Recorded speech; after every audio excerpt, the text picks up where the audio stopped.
relation to stage 4 of Scotland's performance framework. Cabinet Secretary Hamza Yusuf. Yes, I'm happy to provide an update. There are some signs of improvement in performance within NHS Fourth Valley.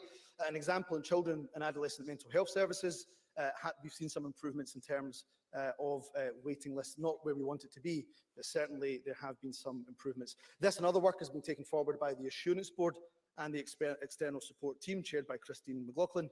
In that role, she is engaged with a wide range of stakeholders, including local authority chief execs, the Area Partnership Forum, compromising of local trade union representatives. Stephen Kerr. The RCN in unison reported very serious concerns over unsafe practices and a culture of intimidation, and an independent review found a culture of fear. And the BBC Scotland disclosure programme on the NHS was grim viewing. In it, a trade union representative at Forth Valley said that staff were watching patients die and did not feel they'd been able to provide a decent, high-quality care. Clinical teams have spoken out about wards short of staff and unsupported, patient safety at risk, and staff on duty pushed to breaking point. In November, vacancies were over 10% of registered nurses and nearly 14% for doctors. Can the Cabinet Secretary honestly say he believes the culture at Forth Valley has changed? And what are today's vacancy rates at Forth Valley for doctors and nurses? Cabinet Secretary. Stephen Kerr does have points. It's precisely the reason why I took the decision to escalate Forth Valley to the second highest level of escalation. And one of the reasons, of course, for that escalation was culture. So he's absolutely right to raise these issues. And Forth Valley have brought forward an improvement plan. I'm happy, if he wishes, I'm happy to arrange a meeting between himself and Chris, who oversight board. There have been some improvements. I've also met with the whistleblowing champion at Forth Valley to reiterate the government's commitment to whistleblowing and to ensure that staff concerns and anxieties are raised through the appropriate channels. But if it is helpful to Mr Kerr, I am happy to arrange a discussion between Mr Kerr and Christine McLaughlin. Question number 8, Colin Beattie. To ask the Scottish Government what plan in place to limit spillages of the sewer network into rivers and lochs.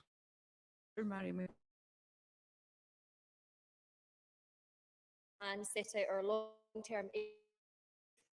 The plans are supported by Scottish Waters, improving urban water to £500 million to improve wastewater treatment works, satisfactory discharges, and monitoring. Scottish Water has published its first annual report on progress against the route map, December 2022. It's on website. I thank her for her response. I know Scottish Water has committed to installing a further 10,000 spill monitors by the end of 2024. And the Minister asks what Scottish Government is preparing Scotland to achieve this. Minister. Yes, Presiding Officer, in line with its improving urban water maps, Scottish has identified the critical locations for new CSO monitors, filling both 24.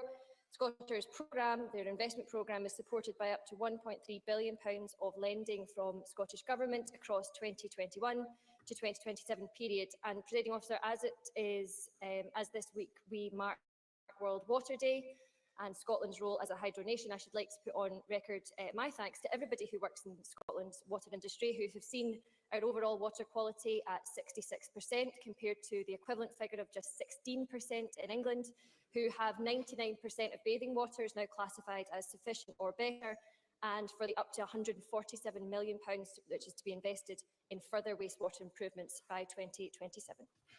Thank you. That concludes questions. The next item of business is Minister's questions, and at question number, I call Douglas Ross. Thank you very much, Presiding Officer. As the month of Ramadan begins, can I take this opportunity to wish all Muslims in Scotland and across the UK a very peaceful holy month. The First Minister's party said this when asked by journalists just last if they had lost 30,000 members. As the SNP clearly stated when asked, fewer than 300 members have left the party over the period. The quote continued, "This story is both malicious and wholly inaccurate. Fortunately, few people are gullible enough to believe it. It's since emerged that the story is 100% correct. why did Nicola Sturgeon, the party of government in this Parliament, lie to the press and the public? On matters for which the government has general responsibility, First Minister. Presiding Officer, can I begin by wishing Ramadan Mubarak to our Muslim community. I think I am in the very privileged position of having, of any constituency in the country, the highest proportion of Muslims living within my Glasgow Southside constituency. I know the holy month of Ramadan is a very special time for Muslims, and I wish them all the best during it. On the issue of SNP members, that issue has been well canvassed over the last few days. I've got nothing to add to what I have already said, except this, Presiding Officer. The SNP remains the only mass membership party in this country.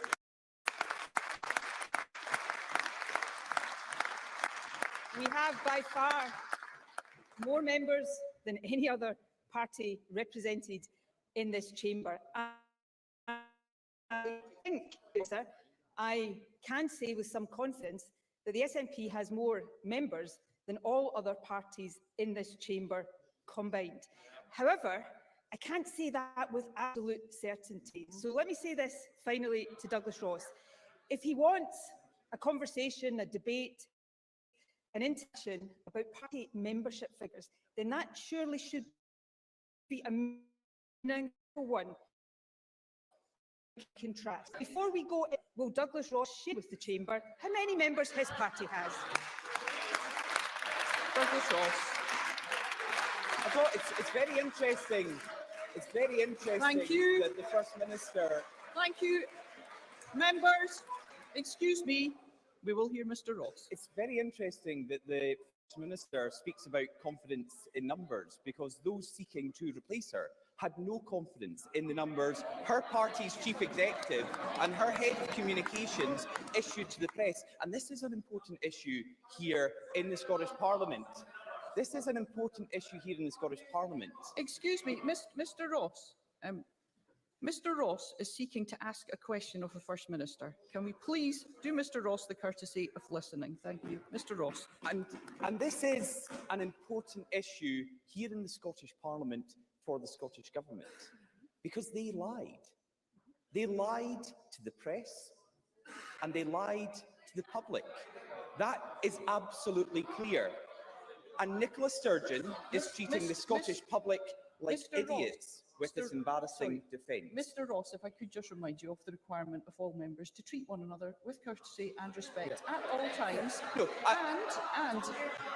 and what not only I, but my predecessors, those who have, sat in this chair before me, have said with regards to the use of particular language in the chamber.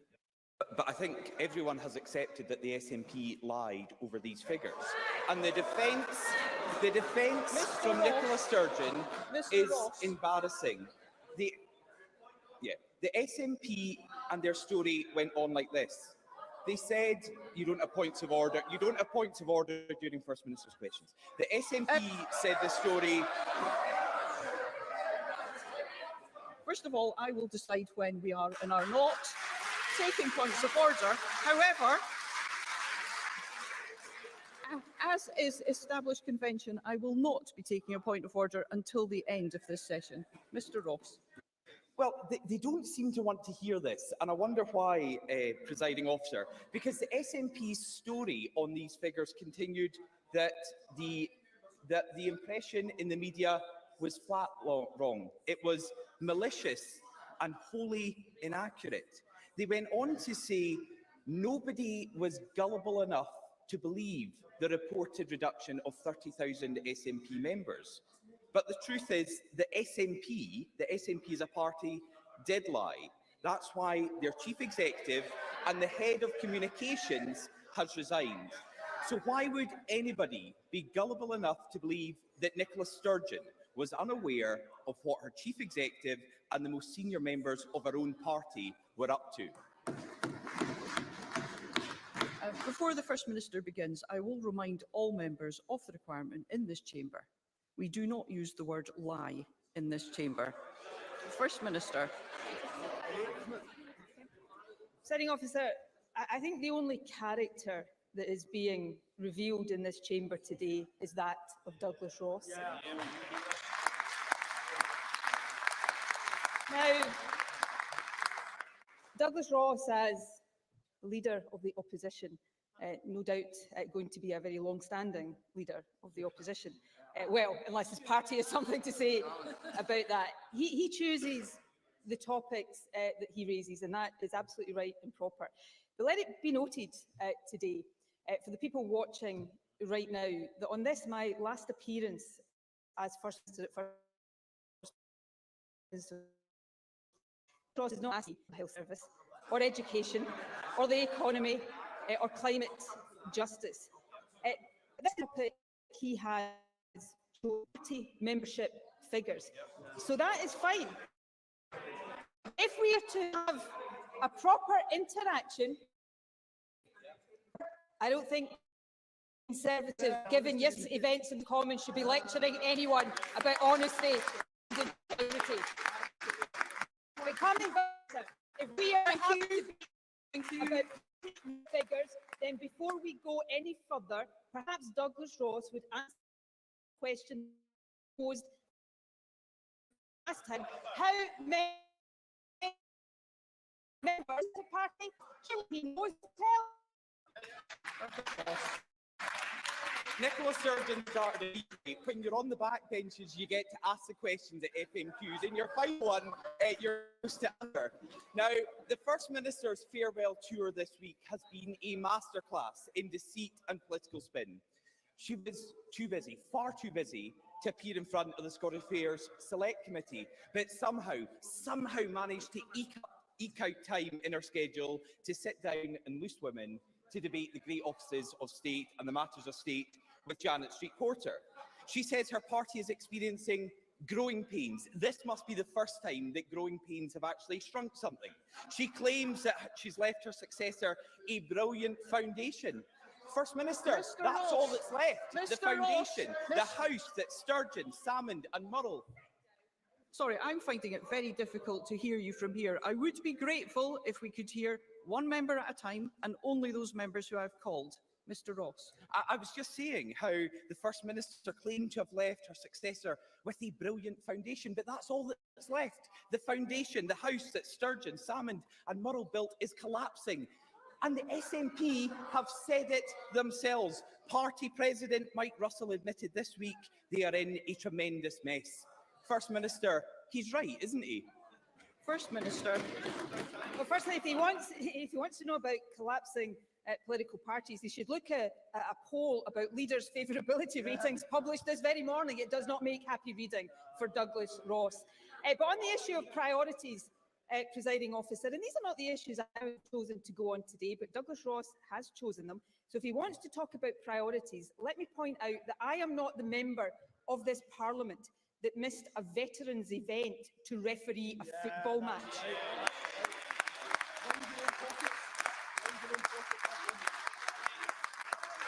Thank you. Secondly, on that point, Presiding Officer, I am accountable to the House of Commons. I am accountable to this Parliament.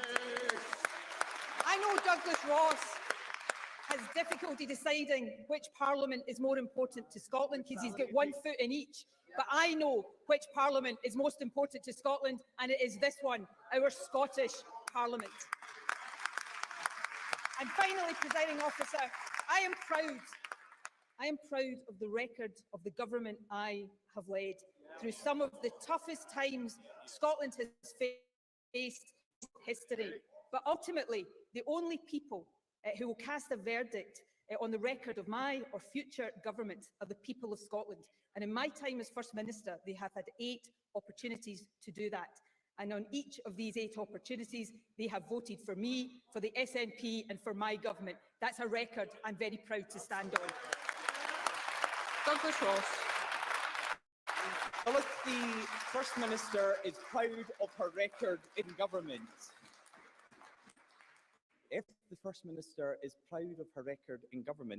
let's just look at it. In her final FMQs, let's just go over it. On Nicola Sturgeon's watch, We will hear Mr On- Ross, thank you. on Nicola Sturgeon's watch, Scotland's schools have plummeted down international league tables. She has made no progress on the attainment gap and broke her promise to close it completely. The Named Persons Act, the Hate Crime Act, the Gender Bill were all unworkable. Drug deaths in Scotland are the highest in Europe, 5 times greater than anywhere in the United Kingdom.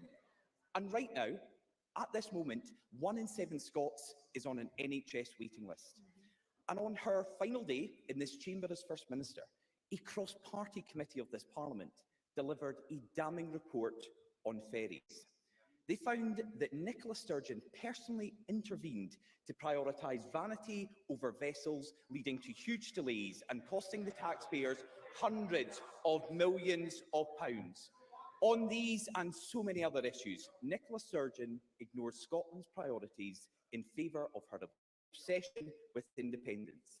She divided our country and failed on every mission she set herself. First Minister, isn't that the truth of your legacy? First Minister. Presiding officer for Douglas Ross, that has not been at any point in my time as Minister verdict of the Scottish people. 8 election victories in 8 years as First Minister, that's the verdict that matters to me. But let's look at my record as First Minister. Progressive income tax, the Scottish child pay children, the BBC using the attainment gap to university, investment bank leading the way in climate change, minimum pricing, the best performance emergency in the UK, the domestic abuse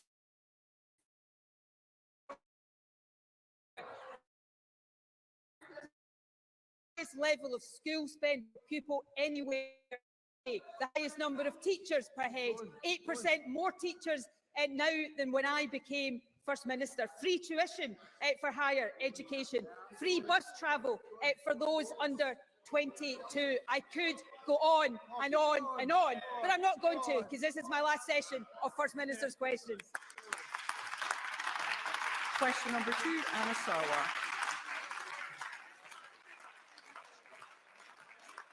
Thank you.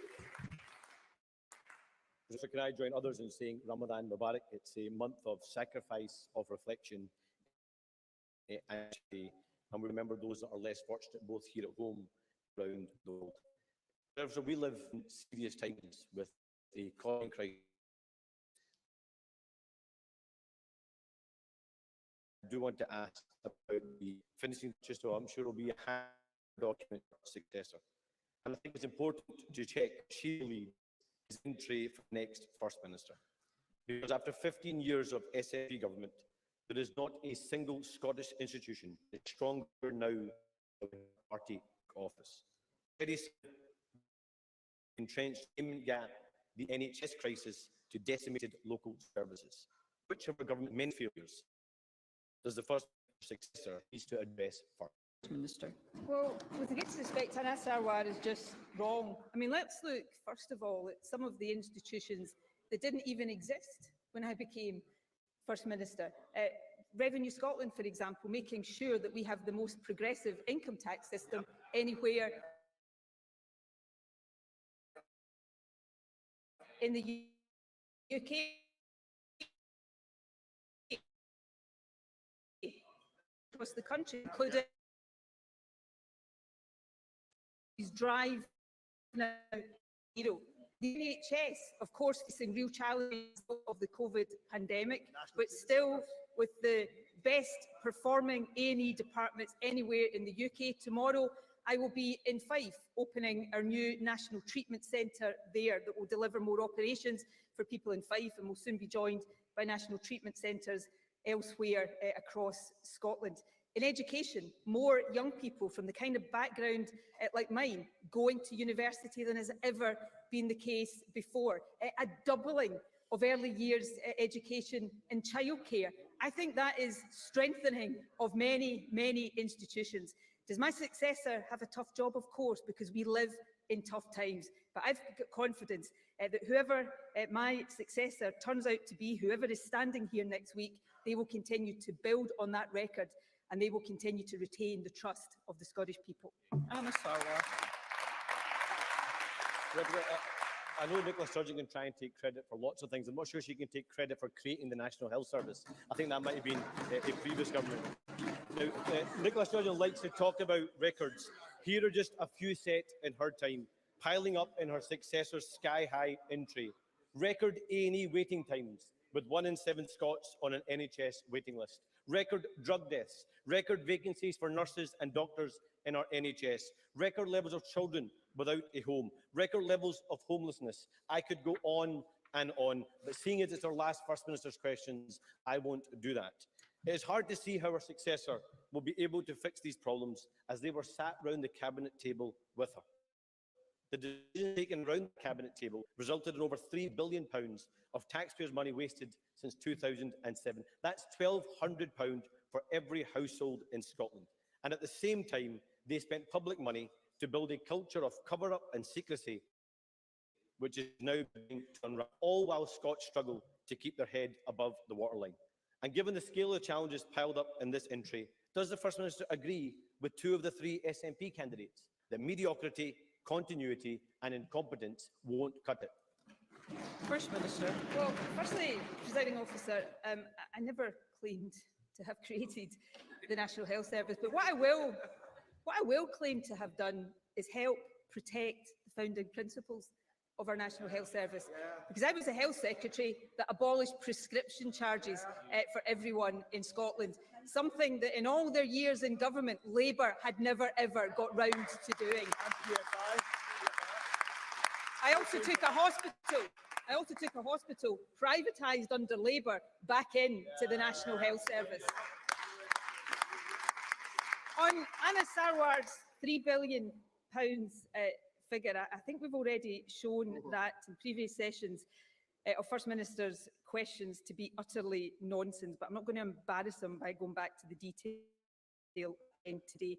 But let me use another £3 billion figure, because that is the number for the amount of money this government is investing each year to mitigate the cost of living crisis, to help people deal with Tory austerity. We were an independent country. We wouldn't have to mitigate Tory austerity. But while Labour still prefers to see this country governed by Tories at Westminster, rather than have self-governance and independence here in our own Parliament, Labour will never ever be taken seriously in Scotland. Anna Sarwar. I, like many people right across the United Kingdom, look forward to the next general election when we can boot the Tory government and we can get rid of the last SNP excuse. Now, the First Minister has spent much of her political career talking about mandates. Her successor inherits this woeful SNP record, but they don't inherit her mandate. The last election was a pandemic election, one in which the First Minister won with a direct appeal from her to steer the country through the pandemic and the COVID recovery. That recovery hasn't even started. In fact, by every metric, things have got worse. And now Scotland faces 2 crises: an NHS recovery that never began and the cost of living crisis, families facing spiralling bills and soaring energy prices. But as her potential successors squabble over those in government, they can't escape facts. They don't have a plan for Scotland and they don't have a mandate from the public. And that is why we need an election now. So in my final question to Nicola Sturgeon, does she agree with her own words? There are no words to describe this utter shambles adequately. It's beyond hyperbole and parody. Reality, though, is that ordinary people are paying the price. The interests of the party should concern no one right now. An election is now a democratic imperative. That was about the Conservatives at Westminster, and the difference, one of the differences between me and Anna Sarwar is I don't support Tory government of Scotland because Scotland does not vote for Conservatives. And I fought three general elections as SNP leader, and the SNP has won all of them. And at every one, we've heard the same messages from Labour, and at every single one, the people of Scotland have cast their verdict. I am proud of the achievements of the governments that I have led. Let me end on another one, because it is related to COVID recovery, and it has been achieved in spite of what we're having to deal with from the Conservatives at Westminster. Today, Scotland has record high employment, record low unemployment, and record low economic inactivity. We have a good foundation in this country. We face many challenges, but I have confidence that my success standing here for continue to the decisions will lead this country an independent nation. Question number 3, Alex Cole-Hamilton. Thank you, Presiding Officer. And can I also wish Ramadan Mubarak to everyone celebrating it, but also a National Day of Reflection and Commemoration. Remember, more than 16,000 lives lost to us and the gaps they leave in their communities and their families as a result of the COVID pandemic. She may not know the answer to this, but to ask the First Minister when the Cabinet will next meet. First Minister. And that, of course, is a matter for the new First Minister. The only thing I know for certain is that I will not be in attendance. Can I say, though, Presiding Officer, and I will say more about this in the session that follows the FMQs. Today, of course, marks the 3rd anniversary of lockdown. And my thoughts today, as my thoughts are at some stage in every single day, are with all those who suffered as a result of COVID. I will have them in my thoughts, my mind and my heart for as long as I live. Alex Cole-Hamilton. I'm very grateful for that reply and I share its sentiments. The mental health treatment targets were introduced in December 2014, 11 days after Nicola Sturgeon was sworn in as First Minister. They have never been met. Once in over 3,000 days, that's 99 consecutive months. I have lost count of the number of times that the First Minister told me that the situation was unacceptable. I have lost count of the number of times she promised staff and sufferers that things would get better.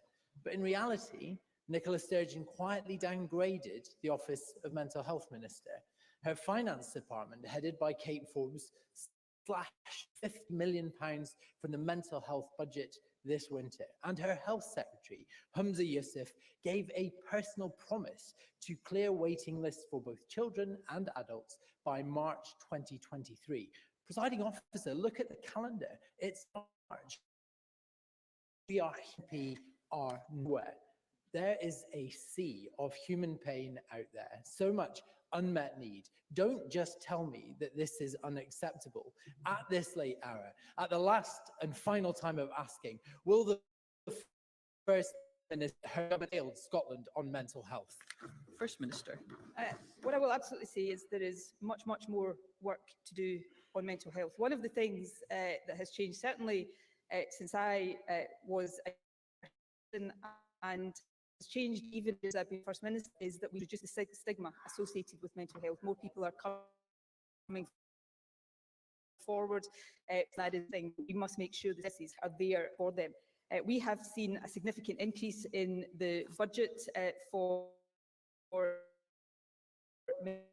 under the female terms. We see many more people working in mental health services than was previously. Directly to CAMHS, because it is important and there is so much more to do. The number of children starting treatment for CAMHS in the most recent quarter is the highest on record by some distance, and we're now seeing the most sustained changes in CAMHS waiting lists for over half a decade. The overall waiting list has decreased by more than 9%. Children waiting over 18 weeks has decreased by more than 30%, and children waiting over 52 weeks has decreased by more than 48%. So yes, much more to do, but progress being made, and I know it will be a priority for my successor, whoever he or she may be, to continue that progress. Question number 4, Fiona Hislop. To ask the First Minister for a response to the Intergovernmental Panel on Climate Change Synthesis report. Minister. The evidence has we are to secure a livable and a sustainable to acceleration of global action to tackle the climate emergency. Scotland is making long-term progress towards net zero, but we are now entering the most challenging part of that journey, requiring truly transformational and across society and our economy. It will not happen without all of us, including everyone across this Parliament, supporting bold steps as part of a national effort to tackle climate emergency. Lastly, at COP27, Scotland pledged an additional £5 million to address loss and damage, and we will continue to advocate for practical action and finance to support the Global South, where the effects of climate change are already being experienced. Fiona Hislop. Following the publication of this report, UN Secretary-General Antonio Guterres pleaded to all countries human ice, and that ice is melting fast. The report is a clarion call to massively fast-track climate efforts by every country and every sector and on every timeframe. In short, our world needs climate action on all fronts, everything, everywhere, all at once. I know how serious and ambitious the First Minister has been in leading on the climate emergency agenda, and I appreciate that. Does she agree that this stark assessment must lead to transformational and accelerated action by all governments, local government, the UK government and her successor here in this Parliament to combat climate change? First Minister. I agree wholeheartedly with Fiona Hislop, and I agree wholeheartedly with the comments earlier this week of the United Nations Secretary-General. There's no doubt that we need concerted action, accelerated action on all fronts. I'm proud that Scotland is, and we are recognised as being, at the forefront of the global journey to reach net zero emissions and a climate resilient future. This Parliament's ambitious climate change legislation requires all of us, governments, individuals, communities and businesses, to take lasting action to drive down our emissions in a way that is just and fair for all. But we also need to see action and much higher ambition from the UK government on the solutions for net zero that are currently reserved to Westminster, and of course we need other countries across the world to match that ambitions too. While Scotland's emissions reduction targets are in line with a global 1.5 pathway, it's vital that other countries revisit and strengthen the ambition of their 2030 emissions pledges and long-term strategies to align with a 1.5 pathway ahead of COP28. Liam Kerr. Very grateful, Presiding Officer. The IPCC report. We will suspend business.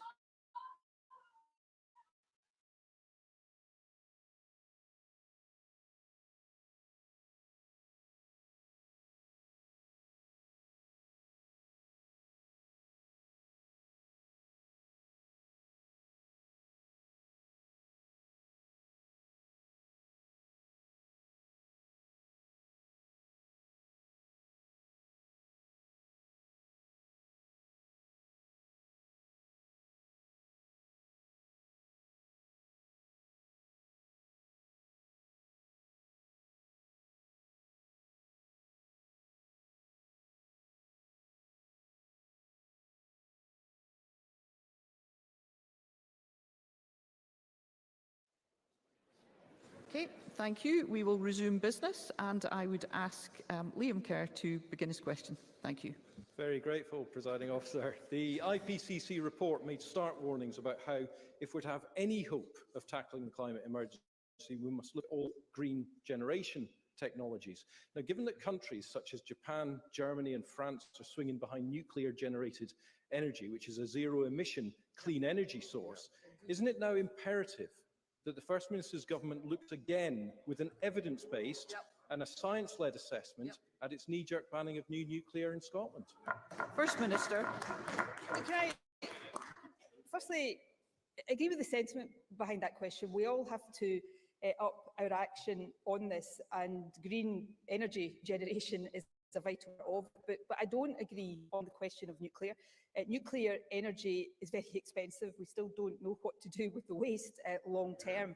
And of course, not all other countries have Scotland's offshore wind potential, for example, green hydrogen potential and other renewable sources of energy potential. You know, Scotland right now gives us the potential to generate up to 28 gigawatts of renewable energy. That is massive. That will enable us to export as well as meet our own needs. So I think we should focus on renewable, clean, green, renewable energy. That's not just right for the environment, That gives us the opportunity to boost industry, the economy, and create tens of thousands of jobs in the future. That's where the focus of this and future Scottish Government should be. Colin Smith.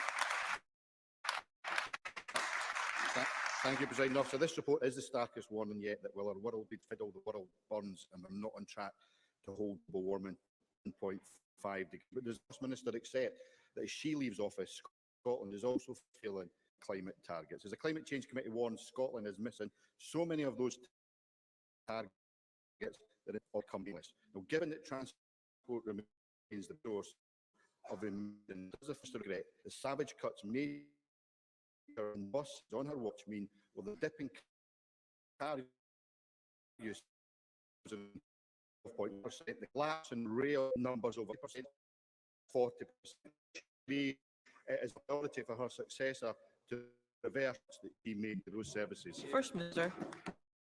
I don't regret I don't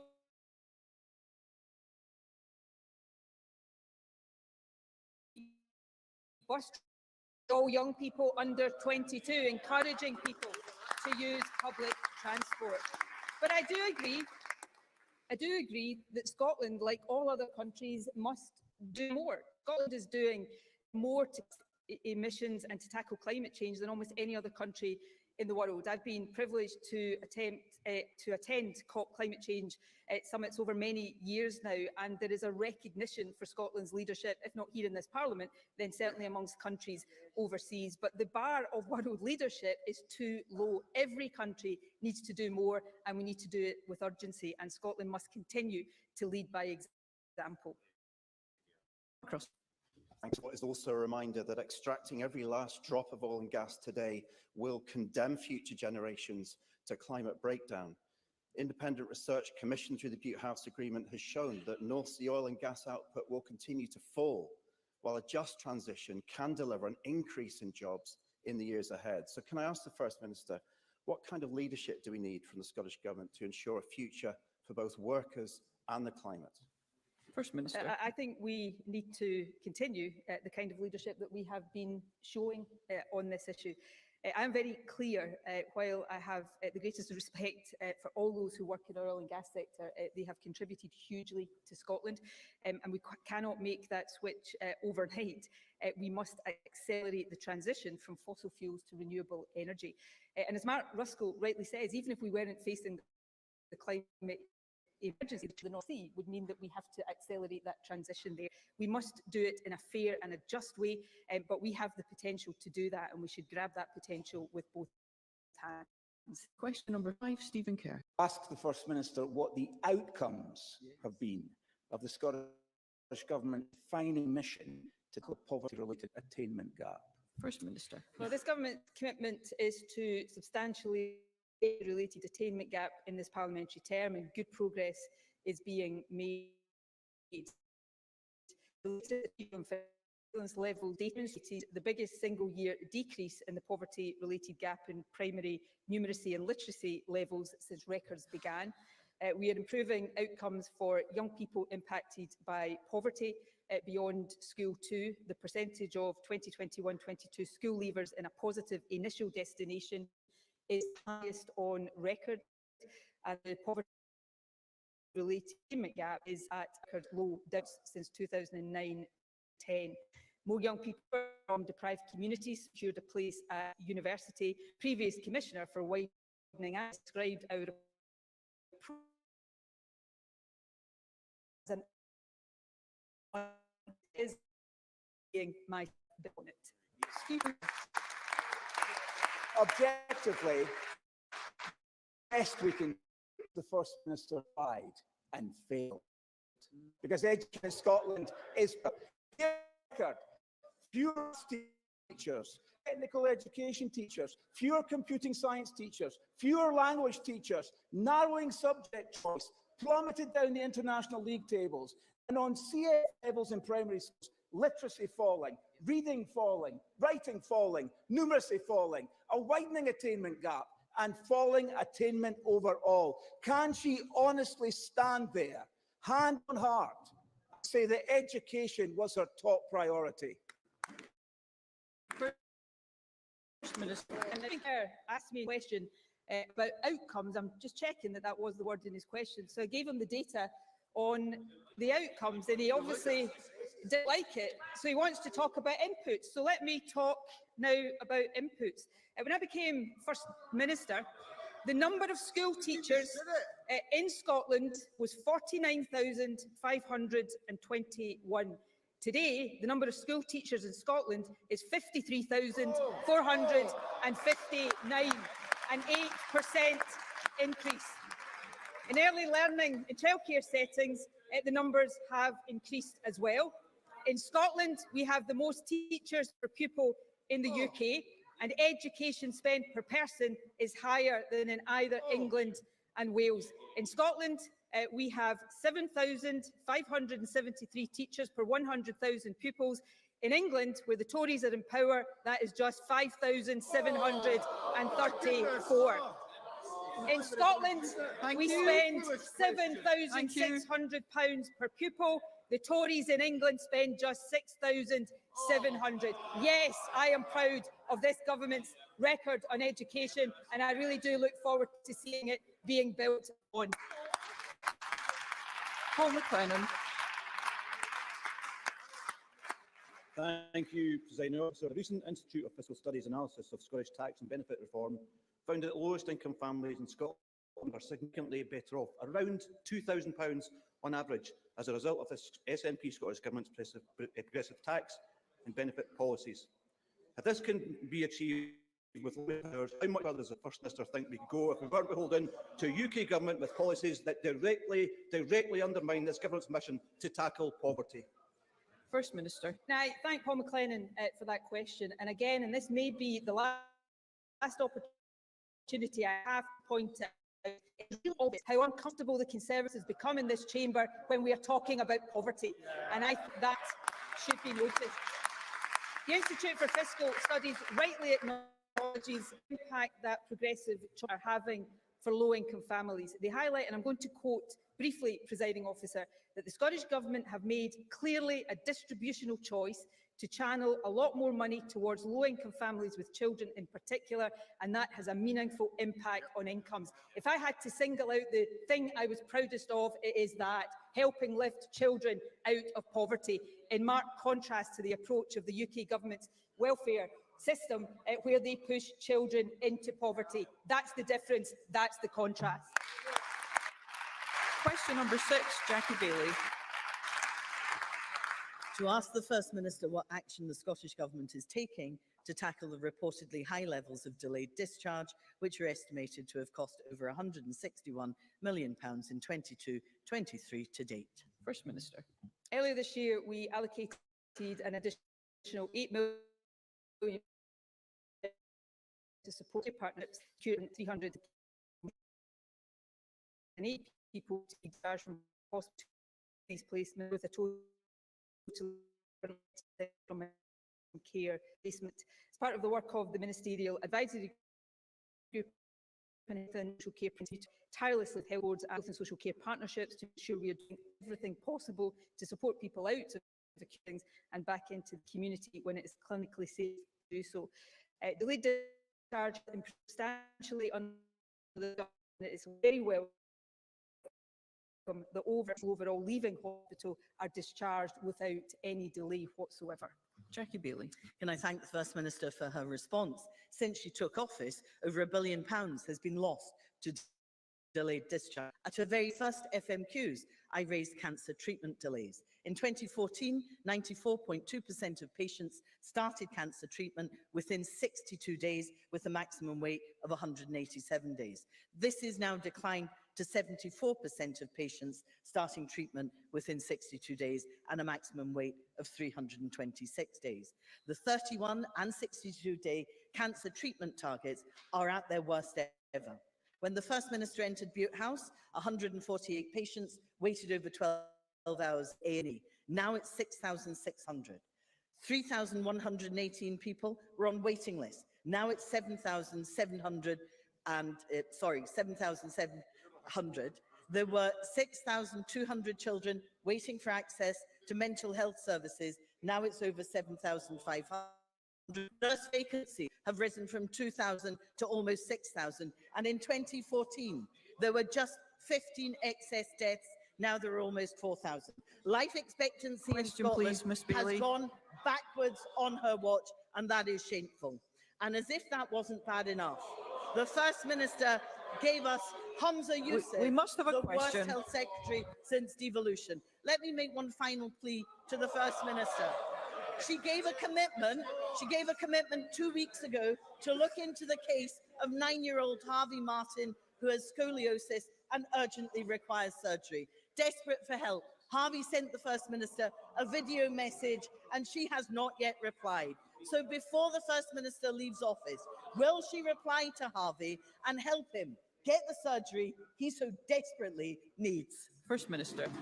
Well, firstly, Presiding Officer, let me address the case of young Harvey Martin, because I have been taking time rightly this week to check with NHS Lothian about his case, and I can confirm that Harvey will be given a date for his procedure very soon, and NHS Lothian will be discussing the date with his parents when they speak next week, and I wish young Harvey all the very best. On cancer waiting times, more patients have been treated on both the 62 and 31-day pathways in this latest quarter compared to the previous quarter, compared to the same time last year, and the last full quarter pre-pandemic too, but progress being made. Of course, Jackie Bailey's question was about delayed discharge, and I'm going to therefore end on that.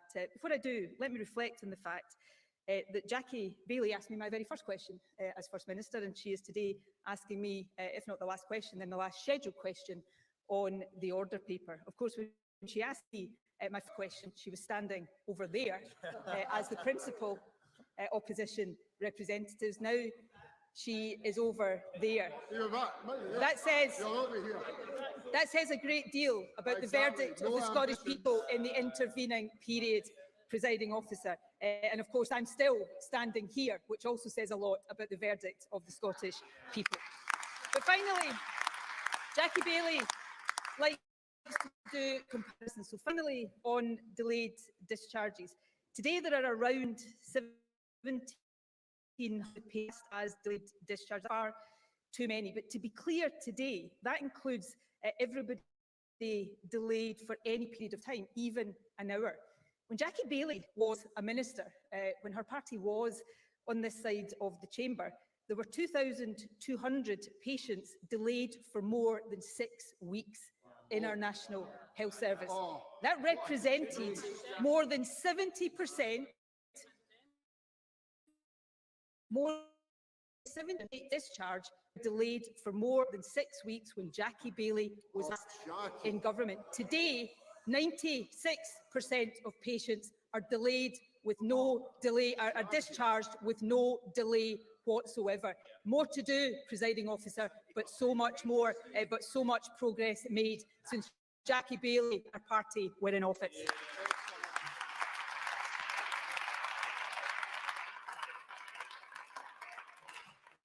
That concludes First Minister's questions. The next item of business update by the First Minister, and today marks the final contribution in this chamber of Nicola Sturgeon MSP as First Minister, our longest serving First Minister and the first woman to hold the post. And on behalf of the Parliament, I thank the First Minister for her service. I thank John Swinney MSP, the Deputy First Minister, for his service too. They have both been in government since I wish the future. And now on. Presiding Officer, for your kind word. I'm sure I speak on behalf of the Deputy First Minister in expressing that gratitude. I have indeed just concluded my 180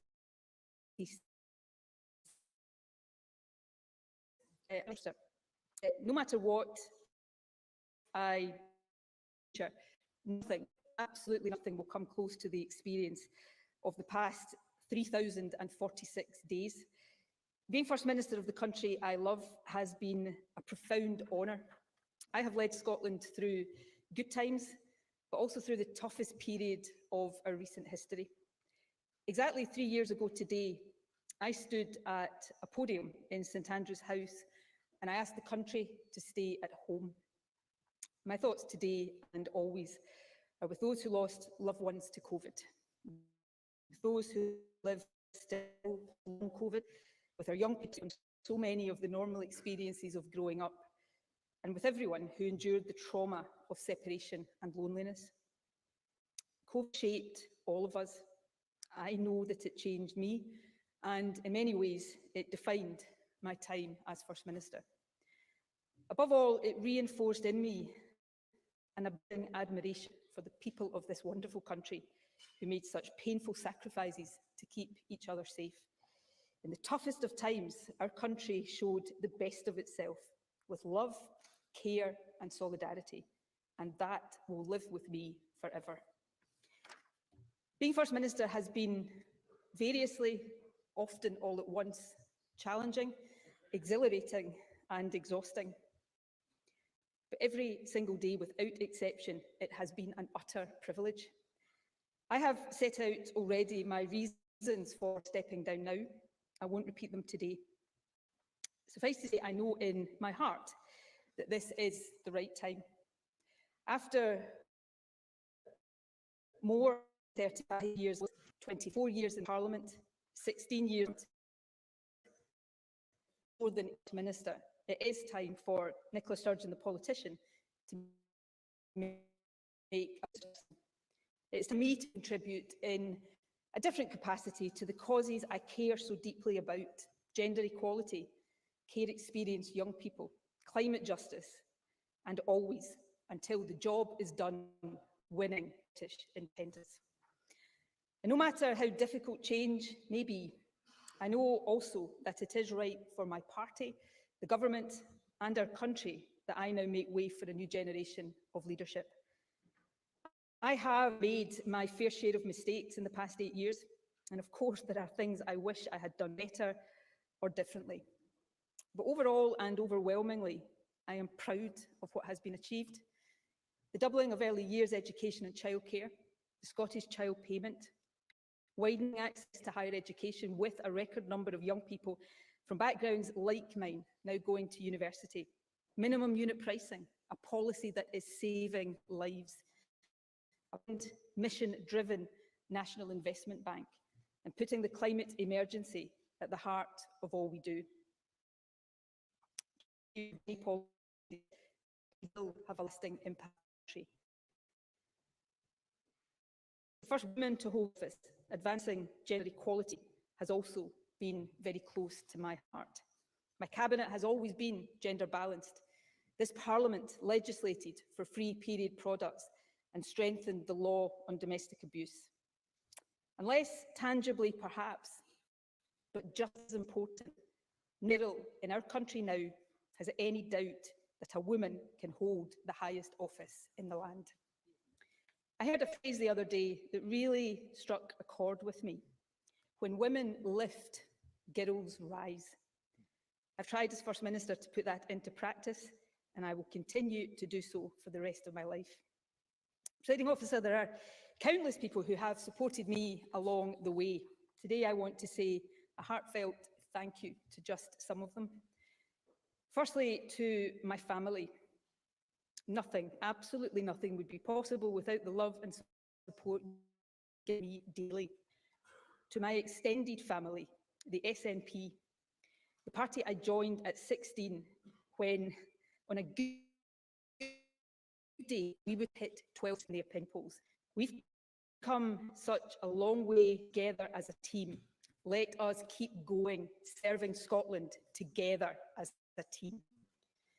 My colleagues here in Holyrood, in parliament groups, and to the central office staff who support us.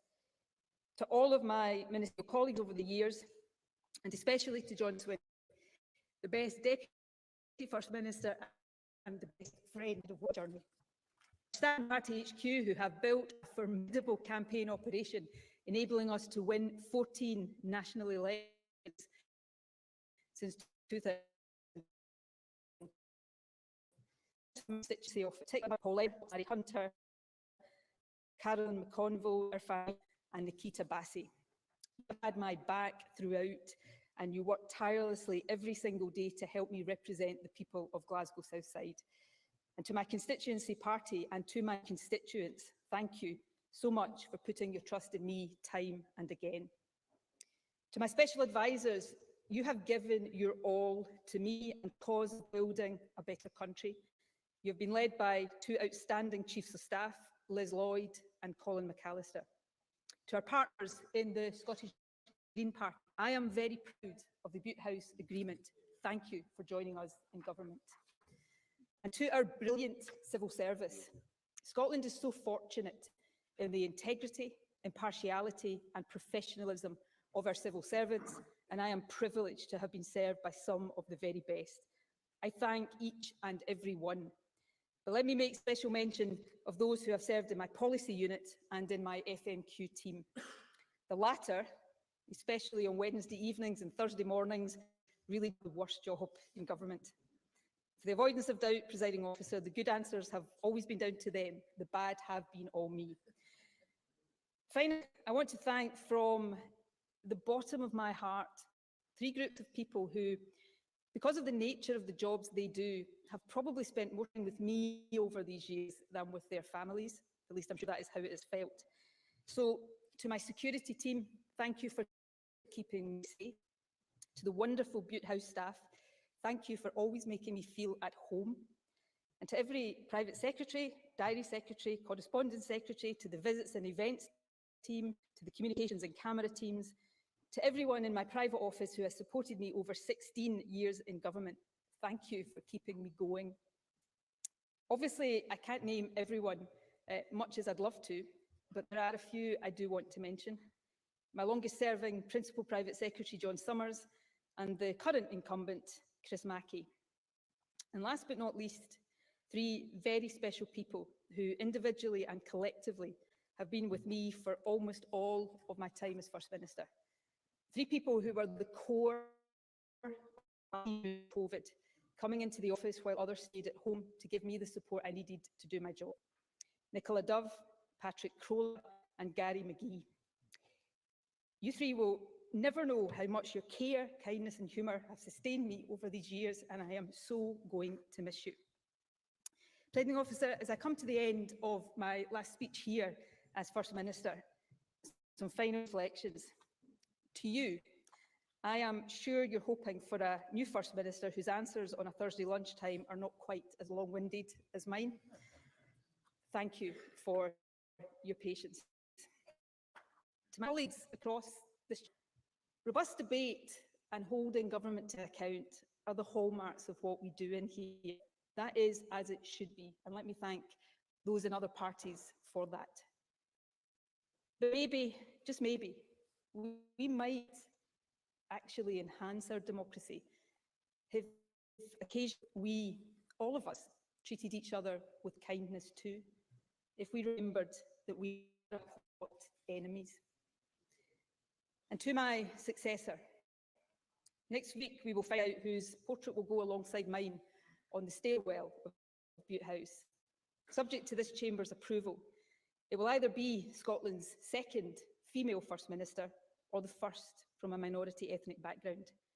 Either way, that will send the very powerful message that this, the highest office in the land, is one that any young person in Scotland can aspire to. Never forget that every day in this office is an opportunity to make something big in some way in Scotland. Do not shy away from the big challenges or difficult debates.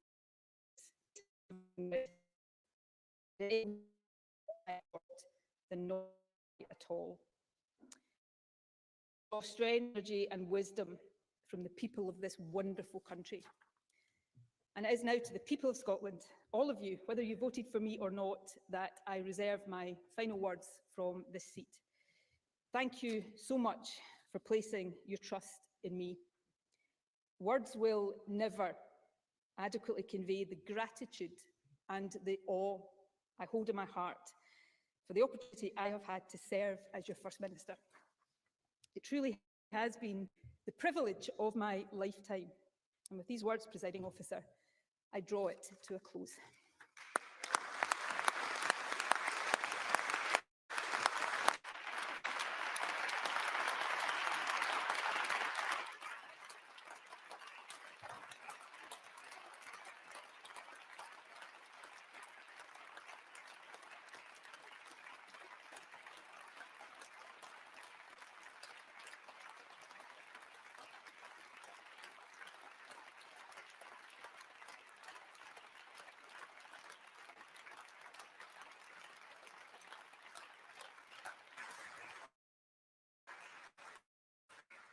That concludes this business. I will now call other. Thank you very much, Presiding Officer. And while I believe the First Minister and I see each other as adversaries rather than allies, and probably the final session of FMQs reiterated that impression, let me add a little balance in my final remarks to Nicola Sturgeon as First Minister. When Nicola Sturgeon leaves office, she will bring to a close a political career in this chamber few will match in its length. Years as a government minister and over 8 years as First Minister. Indeed, since 1999, she has been a permanent fixture in this Parliament and on our party's front bench. In these times of political turbulence, that is staying power that many of us could only ever wish for. She has been a formidable campaigner, as her political opponents over the years can unanimously agree on. And no one can deny that Nicola Sturgeon has left, for better or worse, a mark on our country. We have all lived through that era is now coming to an end. And nowhere will that change be felt more keenly than within the ranks of her own party. But returning to the government role, and as First Minister, for Nicola Sturgeon and her predecessors and successors, it remains the rarest of honours. And even rarer still for Nicola Sturgeon herself, a working girl. I recognise the positive message it sends that in Scotland, every child should have the ability to reach the heights that they dream of. And you know what, Presiding Officer, sometimes dreams do come true. I stand here in this chamber as the only recent politician to beat Nicola Sturgeon. I won the bet. The bet I had with Nicola Sturgeon, made back in 2021, £100, and I won that. Just for the record, I have to say that I'm still awaiting payment, and it is perhaps one final example of delays from Nicola Sturgeon's government. But I mean it in all sincerity that the exchanges that we have, have been sometimes difficult, always robust, and we seek to do better in our politics. And I think the message the First Minister had can be listened by everyone in this chamber. And the First Minister has also spoken of the additional responsibility that she has had, and she said this in the past, to help every woman and girl in our country fulfil their own potential. And I think that as the first woman holder of her office, she has been a role model that women and girls can aspire to in Scotland today. These are all achievements for which the First Minister should be rightly proud. Yet while the First Minister is a talented politician, those talents have not always been used to the best of their ability in government. I'm not going to use this session to labour over the arguments that we've had on this side of the chamber time and time again. I simply say this, that on her first day in office, Nicola Sturgeon promised to be the First Minister for all of Scotland, regardless of your politics or your point of view. But for some, too often she used her position to further her party.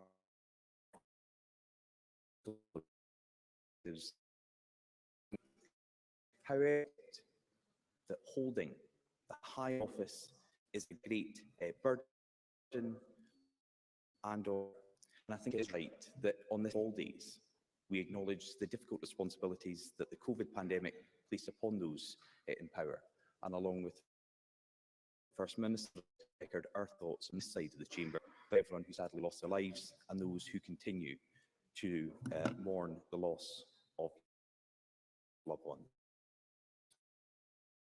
And I are not friends, and I'm sure she won't miss weekly FM exchanges as she watches on from the backbenches. In my time as Leader of the Opposition, I've asked Nicola Sturgeon 256 questions. Once or twice, I've even got an answer.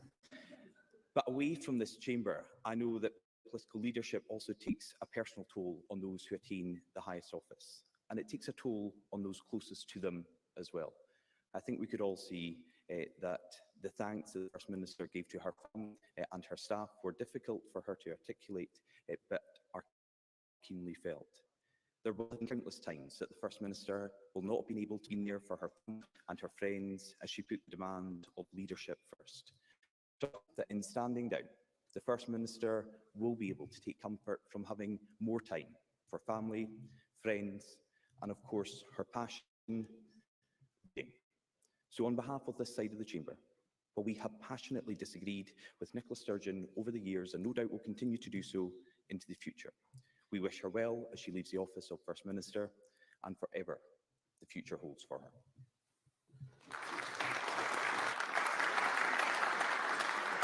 Thank you. I now call on Anas Sarwan. Thank you, Presiding Officer. Today is a significant moment in Scottish politics. It, of course, has personal significance for Nicola Sturgeon, but is also significant for our politics, as Scotland prepares to face a new era and a twin crisis of the NHS crisis and the cost of living crisis. And I'd like to start by placing on record my respect for Nicola Sturgeon more than 20 years of public service. I first met Nicola Sturgeon when I was a teenager, and that's not meant as a disparaging comment, it's a compliment. And it's safe to say that both of us have grown up and changed a lot since then. Regardless of our many differences, even our harshest critics would Nicola Sturgeon is a politician who has fought and we passionate about what is best for the people, never moment doubted her love for Scotland. Seeing the first woman elected as First Minister, an achievement, Presiding Officer, that cannot be a moment for our country. It was a sign to women and girls, regardless of their politics, that there should be no limit to their ambition. There was no position, no office in the land that they couldn't aspire to, and there was nothing that they would be able to achieve. Now, I'm sure many people will point towards our more robust exchanges at First Minister's questions, but on many occasions, Nicola Sturgeon and I have attempted to build consensus, particularly in calling out and challenging levels of prejudice, hate in society. And I think this is part driven by our deep connection with the South Side of something the First Minister. And I know how much celebrating the rich diversity in our communities means to her. I would even challenge perhaps maybe she's worn traditional Asian dress more often than I have in my lifetime. Now, there are many things that we can disagree and divide on, but there is one issue which I believe should always unite every political party in this Parliament, and that is the fight against state. In this month, Nicola Sturgeon spoke about the personal toll that politics takes. And I often reflect on how much our politics has changed, how much more divisive it has become, how intolerant it can often be. And the challenge, I think, for all of us is how we build a politics that, of course, allows for strong disagreement, passionate debate, robust arguments, but that never descends into hatred, because far too often, particularly online, our politics does descend into that hatred. But, Presiding Officer, it's not by the praise or the criticism of her opponents that any First Minister will be judged. It will be their record. And as First Minister, Nicola Sturgeon led our country through challenging times, most obviously during the pandemic. And I think she's right. I think that is what will define her time. And I recognise the immense pressure and the toll many of the decisions taken in those difficult years will have taken. And at a time of uncertainty and anxiety, she attempted to provide stability and reassurance to people across this country at the darkest moments. Now, Presiding Officer, I think it's fair to say that during our many robust debates with one another, I've learned some of Nicola Sturgeon's her grasp of the on occasion escape her, isn't on her side, she point to her electoral record. We've heard it again today, 8 election wins. Of course, undoubtedly a political achievement to be proud of, a legacy that no one can deny, and of course many of us can be jealous of. But she is right, winning is important, winning does matter. And that's why it also matters that leaders of whichever political party, what they do with that power when they do win and how they govern. And I think it's also safe to say that never in the history of devolution has there been a First Minister with so much power, so much time, and so much political capital. But despite that, we all know that there is still so much more to do. Because, Presiding Officer, the promise of devolution in unfulfilled. Child poverty is still too high. NHS waiting lists are still too long. Our public services are struggling, and our economy does need to be restarted. And we must now urgently confront those challenges, and that must be this place's focus. So in closing, I am sure this government will feel her absence from the front benches. Perhaps no one as keenly as her successor. Nicola Sturgeon leaves a government and her image and weaker. I and my entire party wish her the very best for whatever she chooses to do in the future.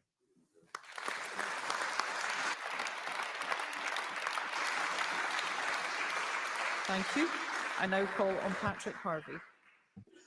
Thank you, Presiding Officer. I'm privileged to be able to offer a few comments from the Scottish Green Party at this moment. And now, over the last wee while, I've heard both the First Minister and the Deputy First Minister reflect on how they might have felt back in their early days as teenage activists if they had known the role that they would go on to play in providing the role of leaders of government for Scotland. But my first memory of meeting Nicola Sturgeon, years before I stood for Parliament myself, was when she was providing opposition, not government. And I'm sure there were times when opposition meant saying no, but in the first year of this new Scottish Parliament, with the rights and equality of a marginalised group on the line, Nicola Sturgeon recognised that when the government does the right thing, the role of opposition involves being constructive. And in the law most often called Section 28, it was a nasty homophobic hangover of the 1980s. And in the first debate about repealing that law, Nicola Sturgeon said Section 28 is plainly and simply discrimination. It is out of the population and unacceptable. Now, she was not saying so, but what she did helped to ensure that that issue was not seen as government versus opposition, and that rival parties with serious disagreements could work between them to find the common ground and work together for the good of the country. Now, I've agreed and disagreed with Nicola Sturgeon on issues over the years since then, but in recent months, she has shown that same commitment to stand by another vulnerable group in our society, while so many in politics and in the media were dredging up tropes and prejudice of past decades and redirecting them against transgender people. So I can still see today what I remember from those days. Nicola Sturgeon's commitment to be an ally to marginalised people remains part of her character as a politician. Now, as I say, I didn't know at that time that I would go on to join the Scottish Parliament, or indeed that I would have the chance to sit with Nicola Sturgeon on the advisory board of the Yes Scotland campaign for Scottish independence, or even that I would share the stage with her at the Glasgow Hydro of all places, even if we did have to share the bill with a certain Mr. George Galloway. I certainly couldn't have imagined she and John Swinney would pick up the phone and offer to negotiate an agreement which would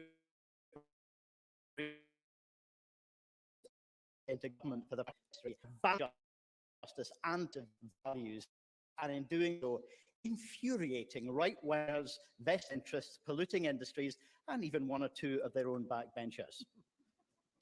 So I also see today what I remember from earlier days, that Nicola Sturgeon sees the value in politicians and political parties, recognising their differences, but seeking common ground and finding ways to work together for the good of the country.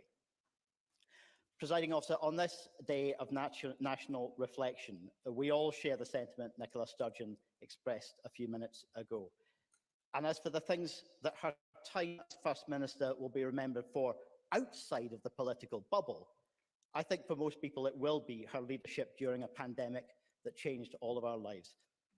At the start, as we were just coming to terms with what the world was facing, some governments around the world chose bluff and bluster, pretending they knew the answers or offering false simplicity in place of the complex truth.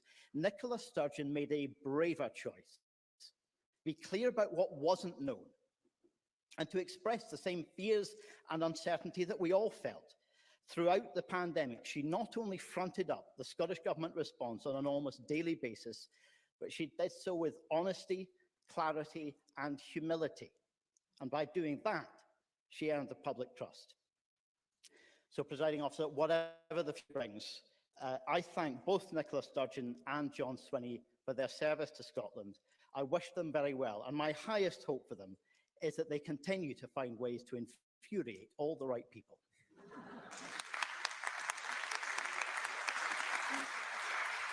Thank you.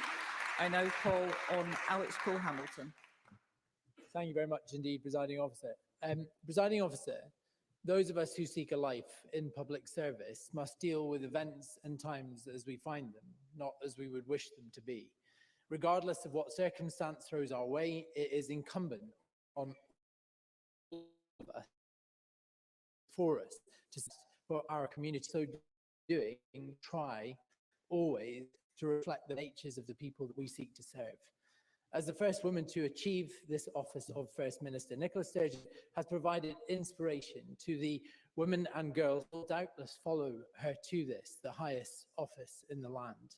She has been Scotland's First Minister through some of the darkest hours in our modern history. I think it is important to recognise her tireless and substantial commitment to office that she has held for many years. And that tireless commitment was no more evident than in the worst days of the pandemic, a time of unprecedented anxiety for our country, when she offered a voice of calm to people stuck at home. She will be aware of when she adopted our policies on things like childcare, she will recognise the times that when we have voted with her, sometimes against the prevailing wind, on the physical punishment of children, alcohol pricing, on advancing the rights of Scotland's LGBT+ community. She has acknowledged some historic wrongs as well, like yesterday, for the victims of forced adoption. She knows my background, and as such, I will always appreciate her dedication, her continuing dedication to young Scots currently in the state or who have experience of the Scottish care system. Presiding Officer, good and bad, this chamber will debate her legacy long after her departure. The First Minister and I are very different people. Our visions of the future of Scotland and of the United Kingdom just do not align. But I recognise hard work when I see it. I'm so grateful for the kindness that she has done me personally on occasion. Indeed, the words of comfort she once offered me in private conversation when my daughter was hospitalised are something I will not forget. The sands of politics, the Scottish politics, are now shifting in big and unpredictable ways. This is a moment, it is a crossroads, a chance to do things differently, and people are now looking for inspiration. People are looking for new hope. Presiding Officer, I'd like to finish by thanking Nicola Sturgeon and indeed her Deputy John Swinney for both of their service to our country, and I wish them well with whatever comes next. Thank you.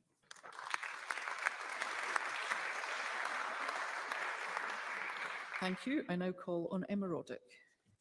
Thank you, Presiding Officer. It is truly an honour to be speaking today on the resignation of the First Minister, though it is a decision that I and I think the country are still needing to come to terms with. When the First Minister became the First Minister, I was in the audience at Eden Court, where she came to speak to voters and activists about her plans for Scotland. And I'm going to come back to that moment later, but for now I'm going to reflect on that plan for Scotland, because that plan is what brought us the baby box. It's what brought us the Scottish Child Payment, the promise, all emblematic of the progressive values that the First Minister not only brought to the fore of the SNP, but brought so many into the SNP on the back of. Now, Stop the World, Scotland Wants to Get On is rightfully a very famous campaign line of Winnie Ewing's, but Nicola Sturgeon didn't wait for independence to bring it to life. She has been an ambassador for Scotland, and that will serve us well when her successors deliver independence. She's also always stayed true to herself, and as a young survivor of sexual assault, this is the First Minister I watched stand up, not just when it was easy or abstract, but when it was difficult, and say women deserve justice. And I think we can also look at how she's spent the last few weeks in her role, when people can't accuse her of it being about keeping her position next time or winning applause. She has tackled misogyny.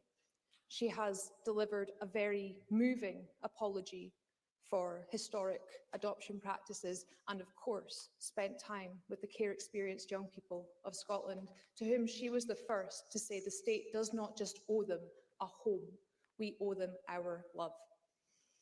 And at a time that we were so isolated, so separate, Nicola Sturgeon was trusted, invited and welcomed into millions of living rooms across the country. Now, the last time I was allowed to visit my mother was before the last lockdown, the lockdown that she caught COVID in. And we sat in her garden, and she told me all about what Nicola had said to her that morning, talking about the First Minister of Scotland like this was someone from down the road who'd popped in for a coffee. And that's the kind of connection that Nicola Sturgeon has made with people the length and breadth of this country. Which brings me on to the second part of her legacy, because it's not just the policies that she put in place, it is the people she lifted as she climbed. The women that she mentored, inspired, empowered, the people that she told their passion, their voluntary work, their opinions are politically valuable. They'd been disenfranchised, and she brought them in and gave them a voice, and they are all a part of her legacy. And that includes me, because that day in Eden Court, I got to sit in the front row, Minister, what she was going to do to make sure that more women and girls would enter politics in future. And it's a question that's been thoroughly answered since, but I remember her specific reply to me, because she said, well, Emma, I would like to see more young women, Emma, making their voice heard, Emma. And those words led me here, and I think that will be the same for other women in this place, both now and in the future, because I see little girls dressing up as Nicola Sturgeon for World Book Day. And I think the First Minister has very safely achieved the goal that she set out in her statement earlier. She has lifted, and girls across Scotland are rising to meet her. And as one of those girls, I am confident no matter what she does. Now, presiding officer, this has been a personal contribution, but as I speak on behalf of the SNP today, I know that we all want to thank her for her service, her selflessness and her dignity as First Minister. And I'm going to end just by saying I've read quite a few books on the back of First Minister's recommendations, and I got two books that thank you.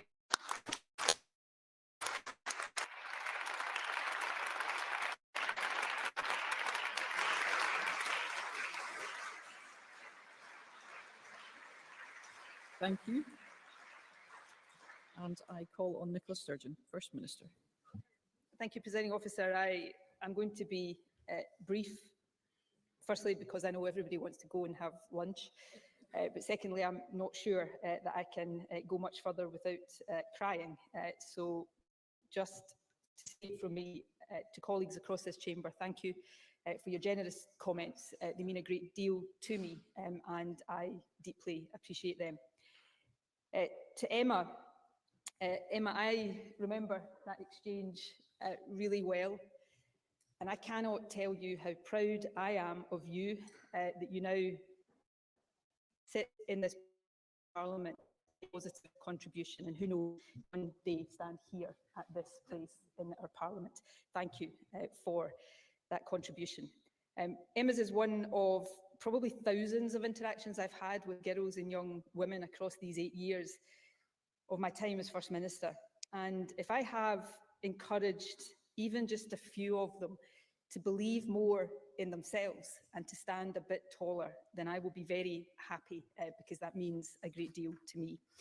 More generally, Presiding Officer, to lead this country is the pinnacle of what this shy, introverted, that's still the case, not just when I was a young girl, but what this shy, introverted, working class girl from Ayrshire could ever have dreamed of. And this country is truly amazing. And the people who live in this country, no matter where they came from, are also amazing. As I've travelled overseas as First Minister, and that has been an enormous privilege, I have had the opportunity to see just how much Scotland punches above her weight. And I have seen directly the respect that we are held in by people right across the globe. Perhaps all we need to do now here at home is believe a bit more in ourselves. Now, even although I know without a shadow of a doubt that the time is right to go, I do feel emotional today. And perhaps the reason for that is that I know beyond doubt that even if I live to be 100 years old, there is no phase in my life that will be as special or as meaningful to me as these last 8 years have been. You will, of course, see me very soon on a backbench near here. But in the meantime, Presiding Officer, for the final time from me as First Minister to the people of Scotland, thank you from the bottom of my heart for the privilege of being your First Minister.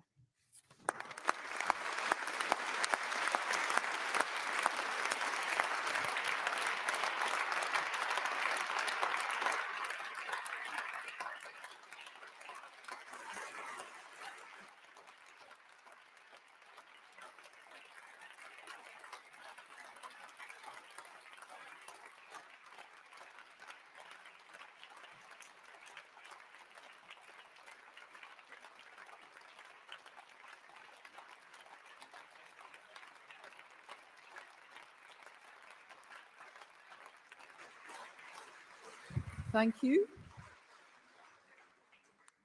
It is now time to move on to the next item of business, which is a member's business in the name of